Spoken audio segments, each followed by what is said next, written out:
Shalom, शलोम, शलोम।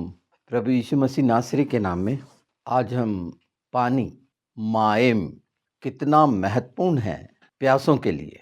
कोई भी पानी के स्वाद की व्याख्या नहीं कर सकता, नहीं कर पाया और पानी से परेशान भी नहीं हुआ, उकता नहीं गया। कितनी मुख्य ज़रूरत है। और हम विश्वासी जो मसीही कहलाते हैं और उस महत्वपूर्ण शब्द को जो वचन का है, जो प्रभु यीशु का है कि मैं जीवन का जल हूँ, हमें बहुत अच्छी तरह याद रहता है। निश्चित ये सच जैसे जैसे हम जानते हैं, क्योंकि वचन से ही पहचान होती है हमें। यीशु के द्वारा ही हम इन बातों को पहचान रहे हैं जो हमारी बाइबल में है, जो परमेश्वर का जीवित वचन है। इसलिए कि प्रभु यीशु ही पुनरुत्थान और जीवन है। पानी को ज़्यादा अच्छा समझना इसलिए ज़्यादा ज़रूरी है क्योंकि जिस तरह हम पानी को समझेंगे, वचन को समझेंगे। हमारी आत्मिक प्यास के लिए वचन है और वचन ही पानी है। ये सच्चाई है, इसे मानना नहीं कहते। क्योंकि जिस रीति से शरीर और मन को तृप्त करता है पानी, एक एहसास कराता है, उसी तरह ये जीवित वचन हमारी आत्मा के लिए है और ये कहीं नहीं पाया जाता। वचन की व्याख्या पानी से कितनी सुंदर तरह इसका तालमेल है और जो गुण पानी के हैं वो वचन के हैं। वचन से कोई उकताता नहीं है, नित्य नया होता चला जाता है। जैसे पानी को भूल जाते हैं पीने के बाद, वचन को भी भूल जाते हैं सुनने के बाद। ये स्वाभाविक है, बहुत इसे कठिन बनाने की जरूरत नहीं है। पर एक बात जरूर है जो पवित्र आत्मा के द्वारा हम जानते और समझते हैं कि पवित्र आत्मा ही हमें याद दिलाता है। क्योंकि साफ वचन में कहा गया है कि वो तेरे मुंह में है। यीशु की भाषा, बाइबल की भाषा, वचन की भाषा और परमेश्वर की भाषा इतना मुख्य जिसका कोई स्वाद नहीं। पर अगर इस पर ध्यान लगाएंगे, इस पर ध्यान देंगे, जो देना भी चाहिए, तो ये समरूपता जो पाई जाती है वचन और पानी की, ये कितनी अद्भुत है। और इसकी व्याख्या बाइबल के ही अनुसार हो सकती है, किसी और शास्त्र के द्वारा नहीं। जब हम भजन संहिता 23 देखते हैं तो उसमें साफ लिखा है, सुखदाई जल के झरने के पास ले चलता है। ये आत्मिक है ना। सुखदाई मतलब शांति, शलोम का झरना, सिमखा स्लेमा, आनंद का झरना, कि वो पूर्ण शांति देता है, पूरी तृप्ति देता है। जैसे हम पानी पी के तृप्त होते हैं। हर किसी को प्यास का एहसास जरूर हुआ है जीवन में, और उतावला हो जाता है, बेचैन हो जाता है मन प्राण कि किसी तरह एक बूंद पानी मिल जाए। आज जब हम जान रहे हैं इस सच्चाई को, और ये पूरी रीति से सत्य है कि वचन जो पानी है हमारी आत्मा को तृप्त करता है, इसीलिए मसीहत में ये बात पाई जाती है। संतुष्टि, तृप्ति, हर मसीही प्यासा है वचन का। जब भी उसे सुनने मिलता है वो बार बार सुनता है। आत्मा की इच्छा है और वो लगातार लगातार तृप्त होता भी रहता है। हर दिन का यही तो अनुग्रह है कि हर दिन हम तृप्त होते हैं वचन के द्वारा, क्योंकि वचन में ही अनुग्रह है। और हम जानते हैं कि वचन ही देहधारी हुआ अनुग्रह के द्वारा। तो ये अनुग्रह है, महान अनुग्रह है। ये मनुष्यों के लिए दिया गया कि इसमें सब पाएं। और बाइबल कहती है बिन मोल ले लें, सेत मेत ले लें। ये हम वचन की सच्चाई को जानते हैं। ये क्यों बोला गया? आज तो खैर बाजारों में पानी बॉटलों में कैसे बिक रहा है ये हम देख रहे हैं।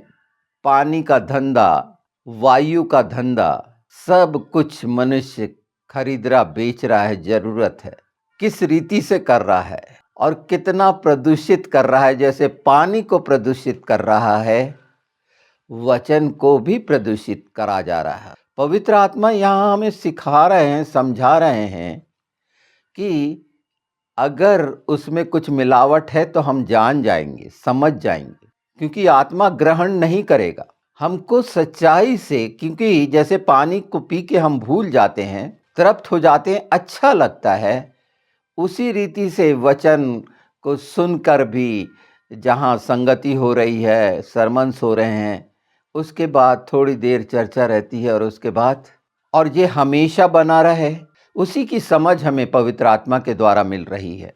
बहुत लंबा ज्ञान की जरूरत नहीं है। परमेश्वर ने देखिए पानी को अलग किया। जो आकाश कहा गया, जो मैं माइम कह रहा हूँ, समाइम कहा गया। अगर हम शुरू देखें तो पानी से शुरू, उसके लिए अगर आप देखेंगे तो मीम अक्षर है हिब्रू में, माइम। तो हम में से कोई भी पानी का इनकार नहीं करता। और पानी देने के लिए कहा गया है कि मेरे नाम से अगर किसी को तुम पानी पिलाते हो तो तुम आशीष पाते हो। ये आशीष का कारण है, आशीर्वाद का कारण है। पानी, घर में कोई आता है तो पहले पूछा जाता है पानी पी लो। थके हुए को पानी पिलाया जाता है। ये सब हम जानते हैं, ये कितना आनंद और खुशी का है ऐसे समय में। पर इसके लिए कितना सजग रहना चाहिए हमको, जागे हुए, कि जब वचन की ताजगी, वचन हमें मिल रहा है तो सिर्फ भूलने वाले ना बन जाएं। शरीर और मन भुलाता है संसार के पानी को, पर आत्मा के पानी का हम ध्यान रखें जो हमें मिलता है। उसकी एक एक बूंद कितनी कीमती है और हर जगह पानी का कितना महत्व है, हर बात में पानी का कितना महत्व है। और इससे जुड़ी हुई कहावतें भी हमारे इंडिया में पाई जाती हैं। पानी पानी हो गया, पानी पानी कर देना, बहुत सारी चीज़ें, ये विषय नहीं हैं। पर जब हम पानी के बारे में जान रहे हैं, वचन के बारे में जान रहे हैं, और ये सच्चाई को भी पहचान रहे हैं कि वचन ही यीशु है, वो ही जीवन का जल है हमारे आत्मा के लिए। जैसे शरीर के लिए संसार का जल उसने दिया, अलग किया, पर और वो हम पाते हैं हमारे 4 जो सुसमाचार हैं कितने विशेष हैं। प्रभु यीशु के वचन के, उन्होंने कहा, यीशु ने कहा, और निश्चित हमारी भूख प्यास हम व्यक्त ना कर रहे हों, हमारी प्यास समाप्त हुई, पर इनकार भी नहीं करते, ग्रहण करते हैं, मान लेते हैं। भूल जाना या महत्व को नहीं पहचानना एक अलग बात है, क्योंकि शरीर और जो शरीर की बुद्धि है और मन है, इन बातों का इनकार करता है। और अगर हम ये याद रख पाएं इस सच्चाई के साथ कि इसका कितना महत्व है, अगर हम पहचान लें, इस संसार के पानी का महत्व पहचान लें, इसके लिए कितना प्रयास किया गया। उन जगहों पर जहां पानी नहीं मिलता, उनसे पूछिए, उनसे जानिए। और बाइबल गवाह है कि याकूब के कुएं का, अब्राहम के कुएं का, वो 12 कुएं और 70 खजूर के पेड़, वो सब यात्राओं का परमेश्वर ने कितने महान काम किए थे। उस चट्टान से जो जल निकला था, जिस पर मूसा ने अपनी लाठी मारी थी, सोचिए 26 लाख अंदाजन बोलते हैं, कहते हैं। मैं कह रहा हूं वो 1 लाख भी हों तो वहां वो तृप्त होते थे पानी पीकर। हर दिन जितने मनुष्य थे उससे कहीं ज्यादा तादाद में पशु थे साथ में। सारा भरण पोषण हो रहा था। कुछ कुछ बात मैंने कहीं कहीं पर कही है, हो सकता है उसमें कुछ कटुता है, पर सच्चाई है हमें ये पहचानने के लिए कि यहां मैं मनुष्य को खुश करने वाला नहीं हूं। हो सकता है कि कई बातें बड़ी कटु हैं, ये जानते हुए भी कि मेरी प्रत्येक बात पवित्र आत्मा के द्वारा कोमलता के साथ हो, पर मैं ये कभी नहीं भूलता कि वो सच्चाई को अगर बताना है और किसी के प्राण उससे मानने वाले के बचते हैं, तो मेरे प्राण से बदला नहीं लिया जाएगा। तो मैं संसार से और शरीर से डरने वाला नहीं। हाँ, इसको समझने में कठिनाई हो सकती है। जैसे आज हम इस हिस्से को जो जान रहे हैं और उसको पहचानेंगे हम 4 सुसमाचार से, अर्थात ये 4 सुसमाचार ही तो पानी हैं, जिसकी पूरी परिणति अगर हम देखें तो जाकर प्रकाशित वाक्य पहले ही अध्याय में होती है, और वहां हमें जो कलीसिया का दर्जा मिला है, आसान है क्या? हमें तारा कहा गया है। जो यीशु के हाथ में 7 तारे हैं, उसमें से हम एक तारे हैं, और वो 7 तारों में वो जो 7 दूत हैं वो हमारे लिए हैं। यीशु के हाथ में 7 तारे हैं ना, जो हाथ में लिए फिरता है, वो 7 दूत किसके लिए हैं? कलीसिया के लिए हैं। तारा हमारे लिए ठहराया गया। क्या स्वर्गदूत प्रचार करेंगे? बिल्कुल भी नहीं। स्वर्गदूत तो सुनते हैं इसे, उन्हें तो पता भी नहीं। और जब इसकी अहमियत, इसकी बहुमूल्यता जो शुरू से पवित्र आत्मा के द्वारा हम पहचान रहे हैं कि इसकी बहुमूल्यता क्या है, तो हर दिन का जो हम आनंद चाहते हैं, हर दिन की जो तृप्ति चाहते हैं, पूरी रीति से शांति चाहते हैं, वो वचन में ही मिलेगी। और इसी से दूर करने के लिए नाना प्रकार की चीजें अंधकार के द्वारा की जाती हैं, बहकाना, भरमाना, जो हम जानते हैं। पर हमारा मुख्य बिंदु, अगर हम पानी ध्यान रखते हैं, वचन ध्यान रखते हैं, और चाहते हैं कि मेरी आत्मा प्यासी न हो, अगर हम ये ध्यान रखते हैं तो निश्चित हम वचन का ध्यान रखते हैं, और फिर कभी प्यासे नहीं होंगे। ये प्रभु यीशु ने कहा है, बल्कि हमारे जीवनों से बहने लगेगा। वो सोता बन जाएंगे। प्रेम का, कोमलता का, नम्रता और दीनता का वो कार्य हमारे जीवन के द्वारा होने लगेगा, जो प्रभु यीशु ने करके दिखा दिए। और वो आत्मा के काम है, संसार के दिखावे के नहीं। ये खूबसूरती कितनी सच है ना, उसके बावजूद भी इसमें तो पूरे समय बोला जा सकता है और वचन से पहचाना जा सकता है सब चीजों को, क्योंकि ये जो किताब है पवित्र आत्मा के द्वारा हमारे हाथ में है। इसके प्रत्येक शब्द हमेशा हमेशा मैं आपके साथ जो सहभागिता करता हूँ वचन की, वो यही प्रेरणा है कि जो सेत मेत मुझे मिल रहा है, इस प्यास को पहचान रहा हूँ। आप भी प्यासे ना हो, आप पूरी रीति से तृप्त हो जाएं। यही तो है भजन संहिता 23।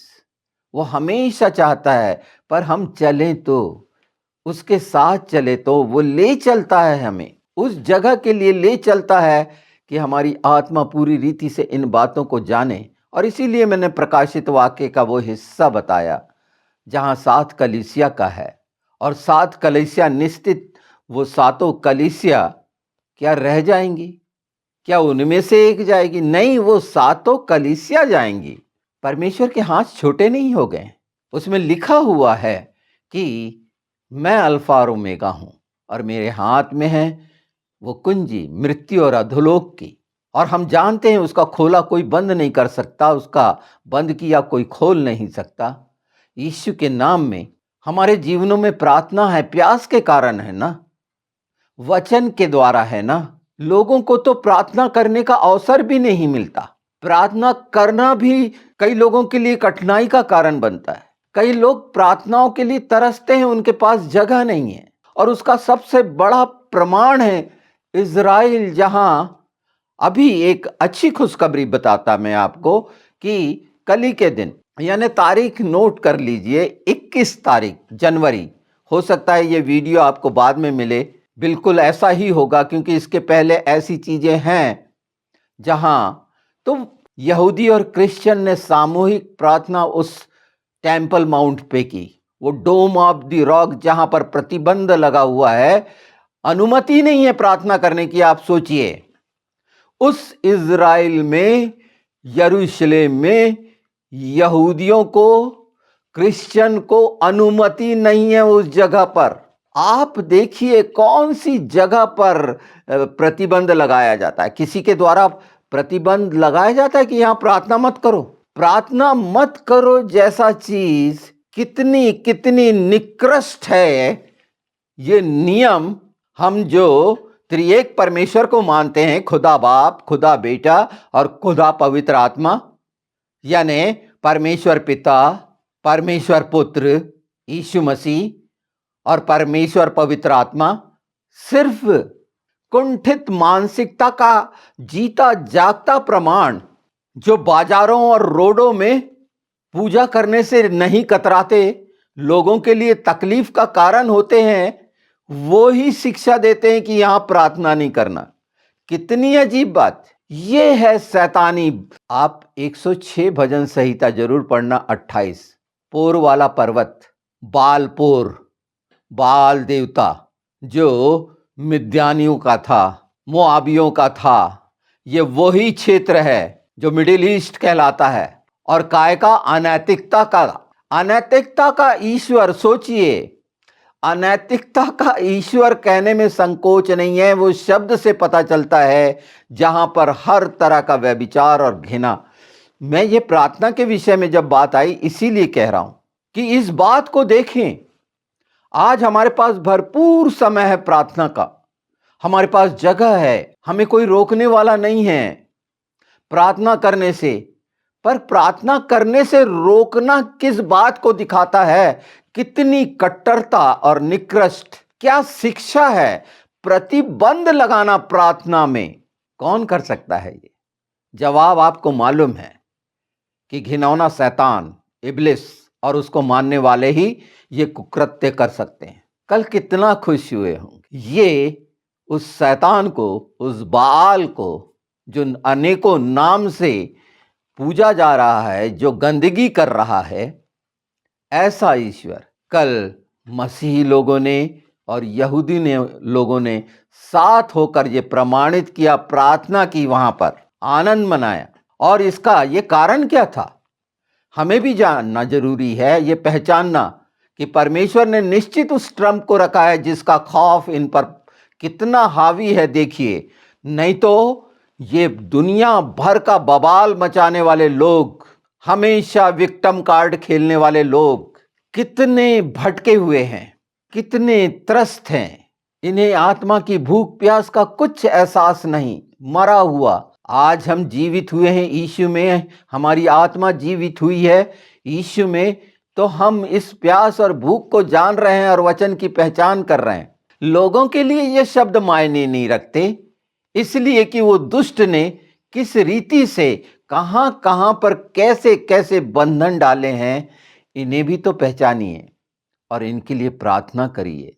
हमारा मुख्य काम है, क्योंकि यही वो एक हिस्सा है जो हमारे जीवनों के द्वारा स्वर्गीय स्थानों में परमेश्वर के सामने सुगंध देगा। और हमारे लिए यही फल है कि सच्चाई और आत्मा से ऐसे लोगों के लिए, जब आप अच्छी तरह, जो सुनने वाले हैं मुझे समझ गए होंगे, मैं बुराई के दृष्टिकोण से नहीं करता। बुराई से मतलब ही नहीं है, उस कोण से मेरा कोई अस्तित्व में मैं रखना ही नहीं चाहता।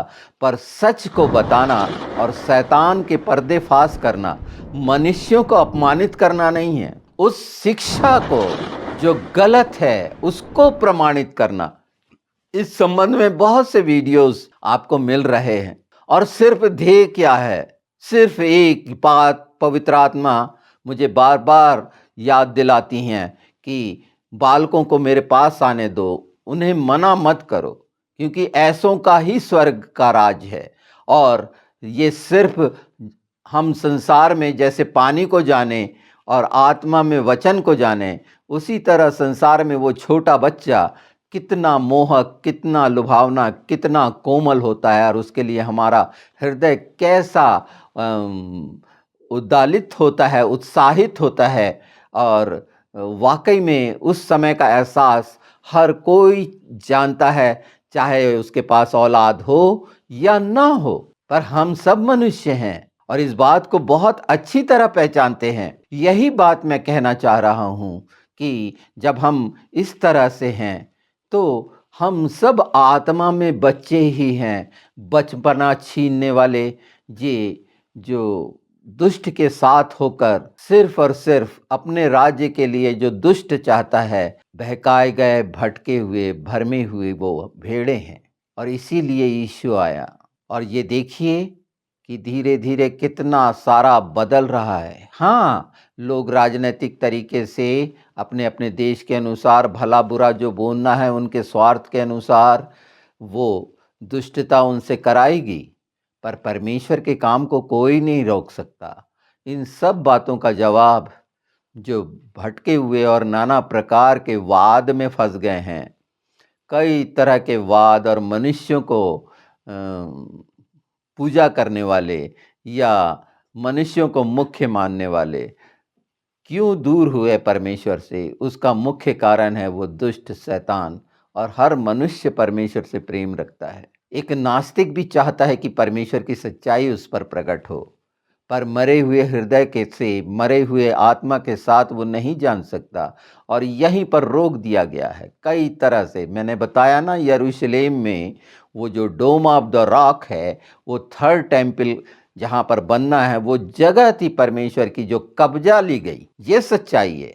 सामने इस बात का सबूत है कि हजारों साल पहले वहां पर मंदिर था यहूदियों का, पिता अब्बा यहोवा का। वहां पर गैर कैसे आ गए, इस बात का अपने आप में प्रमाण दिखता है। ये बहस का भी विषय नहीं है।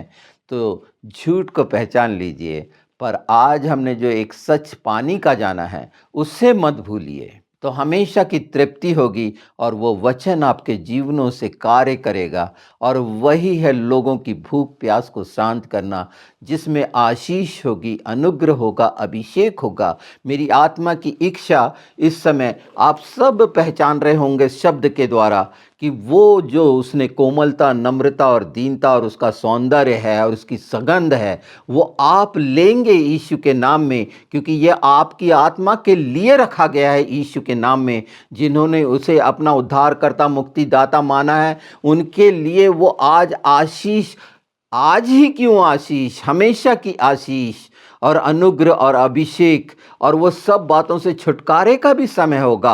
आप आगे बढ़ के पिए तो, ले तो, इसको प्रतीति ही करना कहते हैं कि हम उसको ले लें, ग्रहण कर लें और हर चीज़ों से छुटकारा पा लें यीशु के नाम में।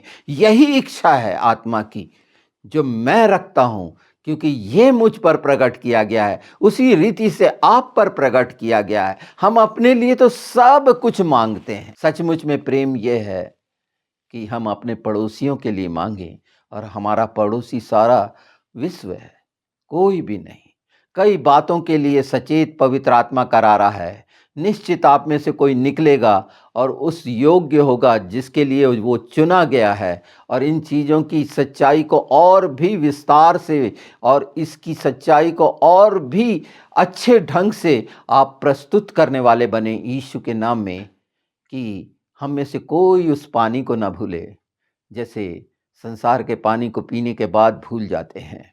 आत्मा के लिए हमेशा याद रखें, भुलाने वाला हमेशा तैयार है भुलाने के लिए। सजग रहें, यीशु से मांगें और वो बिना उलाहना दिए वो सब कुछ देगा। हमारी गलतियों के बावजूद भी वो जानता है कि हमारी निर्बलताएं बहुत हैं, शारीरिक, मानसिक, आत्मिक निर्बलताएं। उसके सामने उसी निर्बल अवस्था में हम जाएंगे तो निश्चित यीशु के साथ बहुतों के लिए सामर्थ का कारण बनेंगे, आशीष का कारण बनेंगे। लोग कहते हैं ना, ऐसे लोगों को कितना सामर्थी है, कितनी प्रशंसा करते हैं। आज ये विषय था जो बहुत अ, विशेष है, ये मान के चलिए।